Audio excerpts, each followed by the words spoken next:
میں نے کہا بھائی آج میٹنگ تھی اس لیے دیر ہو گئی۔ میں یہ کہہ کے اپنے کمرے میں چلی گئی۔ جیسے ہی میں نے اپنا پرس کندھے سے اتارا تو تب میرا دھیان اس کارڈ کی طرف گیا۔ میں نے بے رخی سے وہ کارڈ اپنے بیڈ پہ پھینک دیا۔ فریش ہو کے باہر آئی تو بھابھی نے چائے بنا کے رکھ دی، لیکن منہ بنا ہوا تھا۔ بھائی بھی چپ چپ سے تھے۔ میں نے کہا کیا ہوا ہے؟ کچھ اور ہو گیا ہے کیا؟ بھائی کہنے لگے کچھ نہیں، لیکن دیکھو تمہاری عمر 26 سال کی ہو چکی ہے اور تمہاری عمر کی تمہاری ساری سہیلیاں اپنے گھروں کی ہو گئی ہیں۔ تمہاری بھابھی بتا رہی ہیں کہ اس بار آنے والے رشتے پہ بھی تم نے انکار کیا ہے۔ کیا برائی تھی اس رشتے میں؟ بھائی کافی سنجیدگی سے پوچھ رہے تھے۔ میں نے کہا ان لوگوں کو میری جاب کرنے پہ اعتراض تھا۔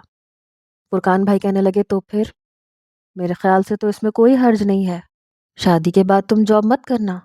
میں نے کہا بھائی مجھے جاب کرنی ہے، میں کسی پہ ڈیپینڈنٹ ہو کے نہیں رہنا چاہتی۔ اگر کوئی شخص ایسا ہے جسے میری جاب پہ اعتراض نہیں ہے اور نہ ہی اس جاب سے آنے والے پیسوں پہ اس کی نظر ہوگی تو میں اس سے شادی کر لوں گی، مجھے کوئی اعتراض نہیں ہوگا۔ اور باقی کی شرائط بھی بھابھی جانتی ہیں جو میں نے رکھی ہیں۔ میری بھابھی فوراً سے بول پڑی، کہنے لگی ان شرطوں پہ رشتے نہیں ہوتے، شوہر کبھی بھی برداشت نہیں کرتے ڈیمانڈز۔ اتنی سی بات تمہاری سمجھ میں نہیں آتی؟ میں نے کہا کیوں؟ جب لڑکے والے ڈیمانڈز کر سکتے ہیں تو ہم لوگ کیوں نہیں کر سکتے؟ میں اپنے گھر سے صرف ایک جوڑے میں جاؤں گی، جہیز لے کر نہیں جاؤں گی، اپنی جاب نہیں چھوڑوں گی اور نہ ہی اپنی سیلری میں سے اپنے شوہر کو 1 روپیہ دوں گی۔ بس اتنی سی شرائط ہے میری، میں نے کوئی لمبی چوڑی فرمائش تیار نہیں کی ہے۔ میری بھابھی فرقان بھائی سے کہنے لگی سن رہے ہو تم فرقان، یہ لڑکی شادی کرنا ہی نہیں چاہتی، بس مونگ دلنے کے لیے میرے سینے پہ بیٹھی رہنا چاہتی ہے۔ تو میں نے کہا ایکسکیوز می بھابھی، میں آپ کے ٹکڑوں پر نہیں پل رہی، نہ اپنے بھائی کے ٹکڑوں پہ۔ ہاں یہ ضرور ہے کہ میرے بھتیجے میرے رحم و کرم پہ اچھے اسکول میں پڑھ رہے ہیں، میں نے آج تک کبھی کسی کی نہیں سنی، تو بھابھی کی کیوں سنتی؟ احسان کرتی تھی تو احسان جتاتی بھی ضرور تھی، جب اپنا کما رہی تھی تو پھر کیوں کسی سے دب کے رہتی؟ میں پچھلے 2 سال سے جاب کر رہی تھی اور اس سے پہلے بھی میرے سارے اخراجات میرے والد کی جمع پونجی سے پورے ہوتے آ رہے تھے۔ میرے والدین کی یک کے بعد دیگرے ہی موت کو 5 سال گزر گئے تھے، لیکن میں نے کبھی بھی اپنے بھائی کے سامنے ہاتھ نہیں پھیلایا تھا اور نہ ہی بھابھی کے سامنے۔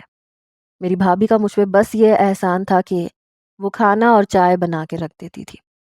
البتہ کھانے پینے میں میرا بڑا نخرہ تھا، میں اچھا کھانا کھانے کی شوقین تھی اور لا کے بھی دیتی تھی۔ فریج ہمیشہ طرح طرح کی چیزوں سے بھرا رہتا تھا۔ اکثر رات کو لیپ ٹاپ پہ جب مجھے اپنا پروجیکٹ کمپلیٹ کرنا پڑتا تھا تو میں چلتے پھرتے پھل کھانے کی عادی تھی۔ رات کو موڈ ہوتا تو پیزا آرڈر کر کے منگوا لیتی، ساتھ میں اپنے دونوں بھتیجوں کو ملا لیتی، تینوں مل کے کھاتے تھے۔ اپنی زندگی سے میں خوش اور مطمئن تھی۔ پابندی والی زندگی مجھے زہر لگتی تھی۔ میں چاہتی تھی کہ کوئی بھی مجھ پہ حکم نہ چلائے، اور شوہر نام کی مخلوق ایسی ہی ہوتی ہے، چاہے اس کی جیب میں 1 روپیہ نہ ہو لیکن بیوی پہ روب جمانا، حکم چلانا وہ اپنا حق سمجھتے ہیں، اور میں یہ سب برداشت نہیں کر سکتی تھی۔ میں جانتی تھی کہ اس دور میں بنا جہیز کے مجھ سے کوئی بھی شادی نہیں کرے گا۔ حالانکہ یہ بات بھی نہیں کہ بھائی نے میرے لیے جہیز کی رقم الگ نہیں کی ہوئی تھی، وہ مجھ سے کہتے تھے کہ میں جہیز میں سب کچھ دینے کے لیے تیار ہوں، تمہیں اس بات پہ اعتراض کیوں ہے؟ لیکن میری وہی ضد تھی کہ میں جہیز لے کر نہیں جاؤں گی، جسے بھی شادی کرنی ہے شادی کے بس ایک جوڑے میں مجھے لے جائے۔ اگلے روز جب میں آفس میں گئی تو باس کہنے لگے کہ دعا کرو ارحم ابراہیم ہماری ہی کمپنی کو اپنے کام کے لیے چن لے، پھر تو ہمارے وارے نیارے ہو جائیں گے۔ پورے 1 سال کا کانٹریکٹ کرے گا وہ، اور اس 1 سال میں ہماری کمپنی آسمانوں کو چھونے والی ہو جائے گی۔ میرے باس کے چہرے پر ایک عجیب سی چمک تھی۔ میں نے کہا وہاں بہت سی کمپنیاں آئی تھیں جو اس وقت ہم سے بہتر ہیں، پھر ارحم ابراہیم ہمیں ہی کانٹریکٹ کیوں دے گا؟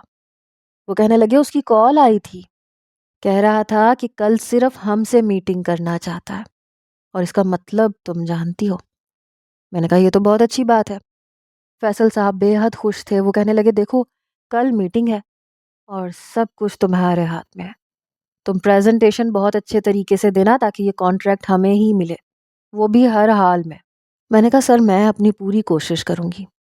پھر میں اٹھ کے جانے لگی تو کہنے لگے نایاب دیکھیں کل ارحم ابراہیم نے ہمیں ایک شاندار ہوٹل میں بلایا ہے، اس لیے آپ پلیز اچھے سے تیاری کر کے آئیے گا۔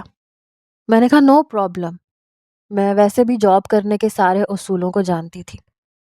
اپنا پہننا اوڑھنا میرا اسی حساب سے تھا، اور میں خوبصورت بھی تھی اور بااعتماد بھی تھی۔ اگلے روز میری تیاری جگہ کے حساب سے کافی شاندار تھی، حالانکہ میری بھابھی بار بار مجھے ٹوک رہی تھی کہ کچھ تو محلے کا لحاظ کر لو، تم یوں بن ٹھن کے چلی جاتی ہو، پیچھے سے لوگ مجھے باتیں سناتے ہیں، لوگ تمہارے بھائی پہ انگلی اٹھاتے ہیں۔ میں نے کہا تو میں کیا کروں بھابھی، پلیز مجھے تنگ نہ کریں۔ میں نے اپنے آئی میک اپ کو آخری ٹچ دی تھی۔ میں نے کہا اگر میں چادر اوڑھ کے بھی گھر بیٹھ جاؤں تب بھی لوگ باتیں ہی بنائیں گے، لوگوں کی باتوں کی وجہ سے میں جینا نہیں چھوڑ سکتی۔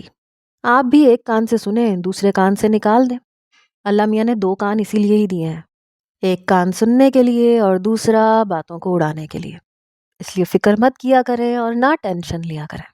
یہ کہتے ہوئے میں نے اپنے بالوں پہ برش کیا۔ اپنی کمر تک آتے ہوئے بالوں کو میں نے لیئر کٹنگ سے ایک نیا اسٹائل دیا ہوا تھا۔ تیار ہونے کے بعد میں اس میٹنگ کے لیے بالکل پرفیکٹ لگ رہی تھی۔ پھر میں نے اپنی بھابھی کے گالوں پہ چٹکی کاٹی اور انہیں تسلی دی اور پھر باہر آ گئی۔ اس بار میں نے بس میں جانے کے بجائے ان ڈرائیو بک کروائی تھی۔ گاڑی میں بیٹھ کر ہی میں اس ہوٹل میں پہنچی تھی جہاں لنچ کے ساتھ ساتھ میٹنگ بھی تھی۔ میرے باس پہلے سے وہاں پہنچے ہوئے تھے اور بار بار گھڑی دیکھ رہے تھے، شاید وہ میرے ہی منتظر تھے۔ مجھے دیکھ کے کہنے لگے پورے 5 منٹ لیٹ ہو۔ تو میں نے کہا سر کیا ہو گیا، اب ٹریفک تو میرے حساب سے چلتا نہیں ہے، اور آپ کو پتہ ہے کراچی کی ٹریفک کا کیا حال ہے، ایک بار جام ہو جائے تو ہلنے کا نام ہی نہیں لیتا۔ کہنے لگے اوکے اوکے چلو جلدی، ارحم ابراہیم وقت کا بہت پابند ہے۔ بہرحال میں فیصل صاحب کے ساتھ جیسے ہی اس شاندار ہوٹل کے ریسٹورنٹ میں داخل ہوئی تو وہ شخص سامنے ہی ٹیبل پہ بیٹھا تھا۔ ہم دونوں کو ایک ساتھ دیکھ کر اس نے اپنی گھڑی پہ نظر دوڑائی۔ فیصل صاحب تو یوں تھے کہ جیسے اگر ارحم نے انہیں کانٹیکٹ نہیں دیا تو شاید ان کی کمپنی ہی بند ہو جائے گی۔ پتہ نہیں یہ امیر لوگوں کا لالچ کیوں ختم نہیں ہوتا۔ بہرحال میں ان کے قدم کے ساتھ قدم ملاتی ہوئی ارحم کی ٹیبل تک پہنچی۔ وہ کھڑا ہو گیا۔ پہلے اس نے فیصل صاحب کی جانب اپنا ہاتھ بڑھایا، اس سے مصافحہ کرنے کے بعد میری جانب ہاتھ بڑھایا، لیکن میں نے صاف انکار کر دیا۔ میں نے کہا سوری سر، میں ہر ایک سے ہاتھ نہیں ملاتی۔ میری بات سن کے وہ ذرا سا مسکرایا تھا۔ پھر اپنا ہاتھ نیچے کر لیا، کہنے لگا ہیو اے سیٹ۔ ہم دونوں ہی اس کے سامنے کرسیوں پہ بیٹھ چکے تھے۔ پھر فیصل صاحب نے مجھے اشارہ کیا۔ میں نے اپنی کمپنی میں کام کرنے کے رولز اور فوائد اسے بتانے شروع کر دیے اور کوالٹی کی بھی کافی تسلی دی۔ جس حد تک میں کوشش کر سکتی تھی میں نے کی تھی۔ وہ بڑی غور سے میری بات سن رہا تھا، بالکل خاموشی سے۔ وہ پہلا شخص تھا جس نے مجھ سے کوئی سوال نہیں کیا تھا، ورنہ پہلے جس سے بھی کانٹریکٹ کے لیے میں میٹنگ میں بات کرتی تھی تو وہ چند سوالات ضرور پوچھتا تھا، اپنی تسلی کرتا تھا۔ وہ کہنے لگا فیصل صاحب، میں آپ سے 1 سال کے بجائے 5 سال کا کانٹریکٹ کرنے کے لیے تیار ہوں۔ یہ سن کے فیصل صاحب کی تو باتیں کھل گئی۔ وہ کہنے لگے ضرور ضرور، اور میں آپ کو یقین دلاتا ہوں کہ آپ کو ہماری کمپنی سے کوئی شکایت نہیں ملے گی۔ وہ کہنے لگا کہ پہلے میں آپ سے صرف 3 مہینے کا کانٹریکٹ سائن کروں گا، اور ہر بار مجھے ڈیل آپ کی یہ سیکریٹری کرے گی، کیونکہ میرے خیال سے آپ کی کمپنی کی روک تھام اسی کے ہاتھ میں ہے۔ فیصل صاحب کہنے لگے جی جی کیوں نہیں، مس نایاب ہی آپ کو ڈیل کریں گی، آپ بے فکر رہیں۔ لیکن اس کا انداز، اس کی نظریں مجھے کچھ ٹھیک نہیں لگ رہی تھیں۔ پتہ نہیں فیصل صاحب نے مجھ سے پوچھے بغیر اتنی بڑی حامی کیوں بھری تھی۔ اور ہم نے ایک کانٹریکٹ پیپر سائن کیا اور فیصل صاحب کو سائن کرنے کے لیے دے دیا۔ وہ کہنے لگا چاہے تو شرائط پڑھ سکتے ہیں۔ وہ کہنے لگے آپ بے فکر رہیں، ہمیں آپ پہ پورا بھروسہ ہے، اور اس 3 مہینے میں آپ کو شکایت کا موقع نہیں ملے گا۔ اس کے بعد ارحم نے ہی کھانا آرڈر کیا، لیکن میں وہاں بیٹھنا نہیں چاہتی تھی۔ پتہ نہیں اس کی نظروں میں ایسا کیا تھا کہ مجھے اپنے وجود پر چونٹیاں سی رینگتی ہوئی محسوس ہوتی تھیں۔ میں نے کہا سر مجھے جلدی ہے، اب ویسے بھی آفس کا کام ختم ہو چکا ہے، ہاں آپ بے شک کھانا کھائیں، میں اجازت چاہوں گی۔ اس سے پہلے کہ فیصل صاحب کچھ کہتے ارحم بول پڑا۔ وہ کہنے لگا نہیں نہیں پلیز مس نایاب، بلکہ مس گوہر نایاب، یہ کھانا تو میں نے آپ کی خاطر منگوایا ہے، آپ بنا کھانا کھائے جائیں گی تو مجھے بہت برا لگے گا۔ اس سے پہلے کہ میں ایکسکیوز کرتی اور معذرت کرتی کہ مجھے دیر ہو رہی ہے، فیصل صاحب کہنے لگے جی جی ضرور کھائیں گی یہ، نایاب بیٹھو پلیز جوائن کرو ہمیں۔ پتہ نہیں فیصل صاحب کو کیا ہوا تھا، سامنے والے شخص نے کون سا طلسم پھونک دیا تھا کہ وہ ان کی ہاں میں ہاں ملائے جا رہے تھے۔ میں نے بڑی تیکھی نظروں سے فیصل صاحب کو دیکھا، میری نظروں کا مفہوم سمجھ کے وہ نظریں چرا گئے تھے۔ میں اپنی مرضی سے کام کرنے کی عادی تھی، جاب میری مجبوری نہیں تھی اور نہ ہی ضرورت جو میں یوں کسی کی باتیں سنتی اور برداشت کرتی۔ ابھی بھی میرے والد کی ایک معقول رقم میرے اکاؤنٹ میں موجود تھی، اور پھر میرا بھائی بھی میرے لیے بہت کچھ سنبھال کے رکھے ہوئے تھا۔ شاید فیصل صاحب کو اس ارحم نامی شخص کی بے حد ضرورت تھی، کیونکہ وہ منہ مانگے پیسے دینے کو تیار تھا۔ بڑی مشکل سے میں نے بس تھوڑا سا ہی کھانا کھایا تھا، کیونکہ اس ارحم نامی بلا کی آر پار کرتی نظریں مجھے زہر لگ رہی تھیں۔ ایک دو بار میں نے اسے گھورنے کی بھی کوشش کی کہ وہ مجھے یوں نہ دیکھے، لیکن میرے یوں گھورنے پر یا تو بس وہ شرمندہ ہوتا یا اپنی نظریں چراتا یا ڈھٹائی سے مجھے دیکھنے لگتا، جیسے اسے اس بات سے کوئی فرق ہی نہیں پڑتا۔ ویسے تو وہ بڑا ویل ایجوکیٹڈ اور اچھا خاصا بزنس مین تھا، لیکن تھا پورے کا پورا ٹھرکی۔ بہرحال کھانا کھانے کے بعد میں باہر آ چکی تھی۔ فیصل صاحب جا چکے تھے، کیونکہ وہ جانتے تھے کہ میں کسی کے ساتھ گاڑی میں بیٹھ کے اپنے گھر تک نہیں جاتی۔ میں ان ڈرائیو ہی بک کروا رہی تھی جب ارحم ریسٹورنٹ سے باہر آیا۔ مجھے یوں باہر کھڑا دیکھا تو کہنے لگا آپ یقیناً میرے ساتھ گاڑی میں تو بیٹھیں گی نہیں۔ میں نے کہا جی ہاں میں نہیں بیٹھوں گی۔ میں نے بلا جھجکے اسے جواب دیا تھا۔ کہنے لگا مس نایاب، پھر کہنے لگا او سوری مس گوہر نایاب، کل میں آپ کا 1 گھنٹہ انتظار کرتا رہا، 9 بجے سے پورے 10 بجے تک آپ کے ساتھ میٹنگ تھی میری، لیکن آپ نہیں آئی، اور آپ کو پتہ ہے کہ اس 1 گھنٹے میں ہونے والی اپنی ساری میٹنگز میں نے کینسل کر دی تھیں، صرف ایک آپ سے بات کرنے کے لیے۔ آپ کو پتہ ہے میرا لاکھوں کا نقصان ہوا ہے۔ میں نے کہا ہاں، لیکن میں نے تو آپ سے ایسا کوئی وعدہ نہیں کیا تھا کہ میں آپ سے ملوں گی یا آپ سے میٹنگ کروں گی۔ وہ کہنے لگا ارحم ابراہیم صرف کہنے کا عادی ہے، اور میرا کہنا حکم کا درجہ رکھتا ہے۔ آج تک کسی نے مجھے انکار نہیں کیا۔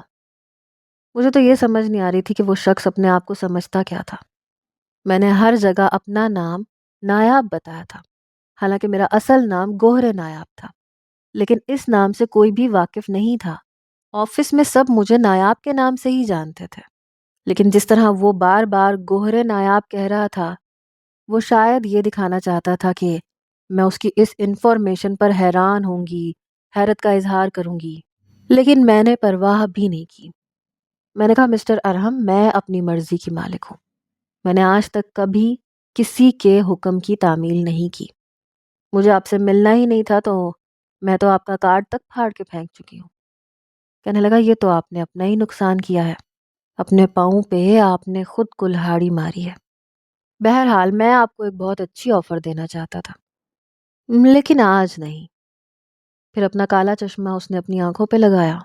ٹھیک ہے، خدا حافظ، کل آپ سے ملاقات ہوگی۔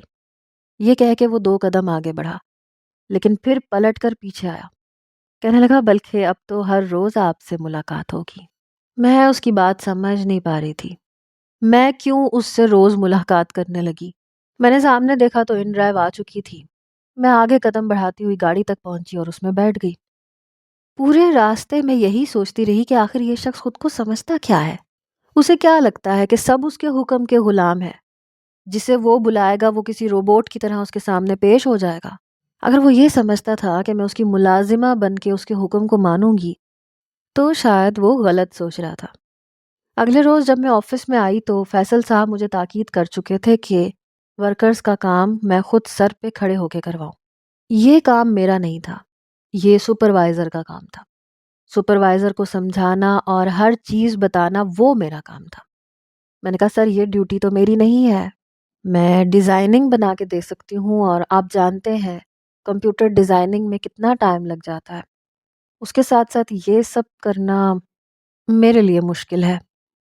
فیصل صاحب کہنے لگے تم نہیں سمجھتی یہ 3 مہینے ہمارے لیے کتنی اہمیت رکھتے ہیں، تم بس ان 3 مہینے میں میرا ساتھ دو، میں تمہیں بونس بھی دوں گا۔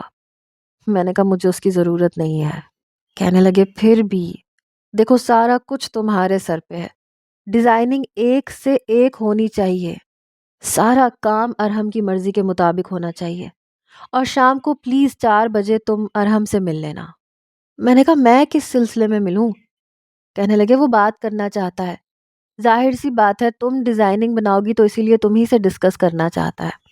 دیکھو مجھے کام میں ذرا سی بھی کوتاہی نہیں چاہیے نایاب، جب سے تم نے میری کمپنی جوائن کی ہے میں نقصان سے بچا ہوا ہوں، اب بس تم ہی ہو جو مزید آگے میری کمپنی کو اور مجھے لا سکتی ہو، اگر تم ارحم کے ساتھ مل کے کام کرو تو پلیز۔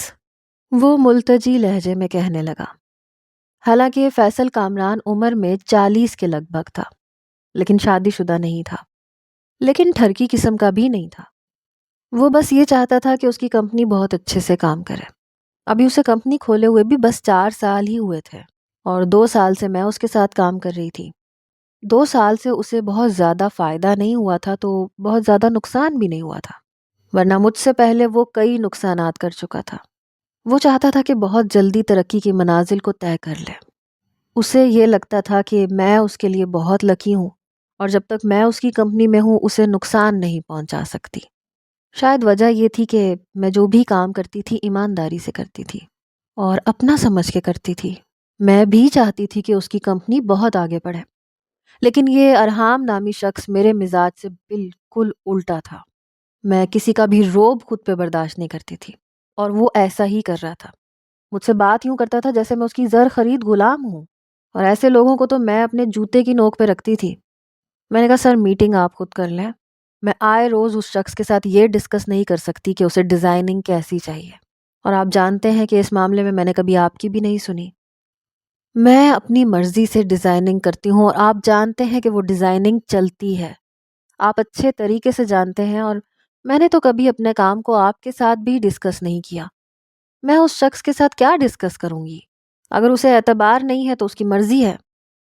میرے اس تلخ لہجے کو سن کر وہ کہنے لگے کیا کر رہی ہو لڑکی، پاگل ہو گئی ہو کیا؟ دیکھو اس انداز سے اس سے بات مت کرنا پلیز، میں تمہارے سامنے ہاتھ جوڑتا ہوں۔ اپنے آفس کے بند کمرے میں وہ شخص میرے سامنے ہاتھ جوڑا تھا۔ میں نے کہا دیکھیں یہ مت کریں، مجھے اچھا نہیں لگ رہا۔ وہ کہنے لگے تم نہیں جانتی، بڑی مشکل سے یہ شخص میرے قابو چڑھا ہے، اگر یہ ہاتھ سے نکل گیا تو 2 کے 2 5 بنانا بڑا مشکل ہو جائے گا۔ میں نے کہا ٹھیک ہے۔ بہرحال میں وقت پر اس شخص کے آفس میں پہنچ گئی تھی۔ ریسیپشن پہ جا کے جب میں نے اپنا نام بتایا تو وہ کہنے لگی کہ آپ ویٹنگ روم میں انتظار کیجئے، میں سر سے کہہ دیتی ہوں۔ میں نے کہا ان کے ساتھ میری ٹائمنگ میرے باس نے سیٹ کی ہوئی ہے، آپ ان سے کہیں کہ فیصل کامران کی کمپنی سے ان کی مینیجر آئی ہے، نایاب۔ وہ کہنے لگی جی آپ بیٹھ جائیں۔ میں ویٹنگ ایریا میں بیٹھ گئی۔ مشکل سے 15 منٹ گزرے تھے۔ 5 بجے میں آفس سے نکل جاتی تھی اور 5:30 بجے اپنے گھر پہنچ جاتی تھی۔ 4:15 ہو چکے تھے۔ میں پھر سے ریسیپشن پہ چلی گئی۔ میں نے کہا آپ نے بات کی ہے؟ کہنے لگی جی ہاں میں نے بات کی ہے، سر کہہ رہے ہیں کہ آپ انہیں ویٹ کرنے کا کہیں، وہ آپ کو بلاتے ہیں۔ میں نے کہا ٹھیک ہے، لیکن ایسے ہی 4:45 ہو چکے تھے۔ میرا غصے سے برا حال تھا۔ میں نے ریسیپشنسٹ سے کہا کہ آپ آخری دفعہ اپنے باس سے پوچھیں کہ آخر وہ چاہتے کیا ہیں، میں 5 بجے کے بعد یہاں ویٹ نہیں کروں گی۔ یہ کہنے کے بعد میں وہیں کھڑی رہی۔ 5 بجنے میں بس 5 منٹ بچے تھے جب وہ اپنے کمرے سے باہر آیا۔ اس کے چہرے پہ وہی خباثت بھری مسکراہٹ تھی جو اس وقت مجھے زہر لگ رہی تھی جب وہ اپنی پینٹ کی جیب میں دونوں ہاتھ ڈالے میرے سامنے کھڑا ہوا۔ کہنے لگا مس آپ جا سکتی ہیں۔ میں نے تعجب اور حیرت سے کہا واٹ؟ وہ کہنے لگا یس مس گوہر نایاب، آپ جا سکتی ہیں۔ 1 گھنٹہ آپ نے اس دن میرا برباد کیا تھا، آج میں نے کر دیا، اب ہمارا حساب کتاب برابر ہے۔ میرا دل چاہا تھا کہ اس کے سٹائل میں بنے ہوئے بالوں کو تہس نہس کر کے رکھ دوں، سب کے سامنے اس کی ایسی عزت افزائی کروں کہ یاد رکھے، لیکن فیصل صاحب کی مظلوم سی شکل میرے سامنے آ گئی۔ ان کی منت سماجت کرتی ہوئی شکل میرے سامنے آئی تو میں اپنا غصہ پی کے رہ گئی۔ میں نے غصے سے اسے دیکھا اور وہ مجھے دیکھ کے مسکرا رہا تھا۔ میرے تن بدن میں آگ سی لگ گئی تھی۔ میں فوراً لفٹ سے نیچے اتری اور اسے برا بھلا کہتے ہوئے نیچے پہنچی۔ سامنے اس کی شاندار گاڑی پہ میری نظر پڑی۔ میں نے کہا آج تو میں اسے نہیں چھوڑوں گی، سمجھتا کیا ہے یہ خود کو۔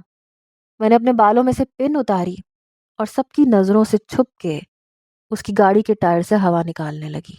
ایک ٹائر کی ہوا میں بالکل نکال چکی تھی۔ اس سے پہلے کہ دوسرے ٹائر کی ہوا نکالتی، مجھے پیچھے ایک سایہ سا کھڑا ہوا نظر آیا۔ وہ کہنے لگا، مس نایاب، یہ آپ کیا کر رہی ہیں؟ اس کی آواز سن کے میری جان نکلی۔ وہ اتنی جلدی باہر کیسے آ سکتا تھا؟ اب میں یہ سمجھ نہیں پا رہی تھی کہ کیا کہوں اور کیا نہیں، لیکن جیسے ہی میں نے اسے پلٹ کے دیکھا تو میرے ہوش اڑ کے رہ گئے، کیونکہ